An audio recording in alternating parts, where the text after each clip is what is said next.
always going to start with the higher time frame. Now, I sat down this morning, and I remember looking over, and Trader Prad looked at me and said, "You looking at Netflix?" I'm looking at Netflix. 280 break? 280 break's an interesting one. This is what 280 looked like in yesterday's trade. You've had a free fall from 300 the last couple of sessions. You made a big bottom down at about 275 yesterday, made a lower high at 279, setting it up for a 280 break. The problem with that break and why I didn't like it, A, was the pre-market, B, 8:30, we had an economic number coming out. You're going to get wicked in on the economic number. I don't like that at all. Not a lot of liquidity. It's easy to fall into a trap, so I don't take the 80 breakout. What happens next is an explosive move to the upside. It is very easy to get FOMO when you miss out on a $5 and $10 move at the open. But all you can do is calm down. There were other longs that we had out there, but it wasn't the best one out there that we wanted.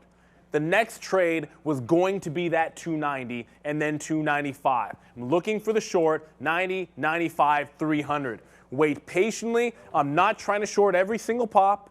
Not trying to short here, not trying to short there. I'm waiting for it to take out that 290 level, fail at 291. That's the channel we talked about in the morning show. We enter into the short. We get a quick little scalp for $1. I'm holding out for a move into 287. It never happens. I reload. I'm out when the high of the day breaks. There is no holding it past the top. There is no averaging in past the top. I'm just out of dodge. And then from that point on, all I'm thinking about is next level up.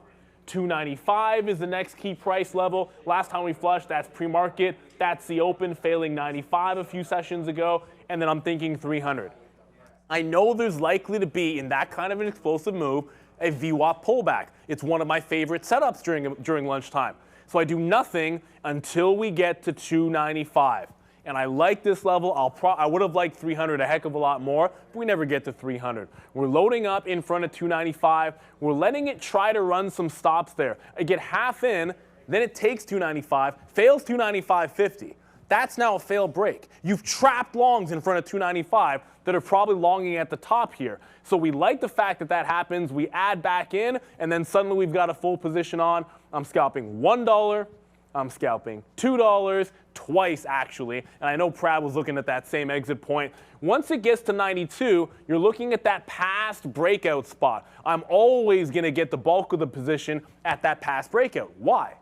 Because it's a counter trend trade. You've got higher lows all the way up. Explosive move in the market, explosive move in Netflix. Counter trend always takes them out past that last breakout point, but hold on to a piece of that pie. Why? Because the second part of this is if you barcode off VWAP and take this channel down, there's another $5 worth. And you can see I'm sitting on the bid in front of 287.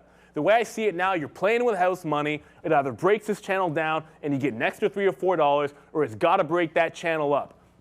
When you are trying to hold for a bigger winner, you have got to widen that stop. Maybe you give up a couple of extra dollars to get that next 3 or 4. That's just the way it works. That's why you've already scalped some out, and then you hold on for more. That's how you can expand your trading. A year ago, hey, 2 years ago, maybe even 6 months ago, I wouldn't still have some on past VWAP. I'd always play to the VWAP or trace. We're all just trying to get better as traders. That's why we do this trade of the day. As always, brought to you by Day Trade the World. Good luck out there.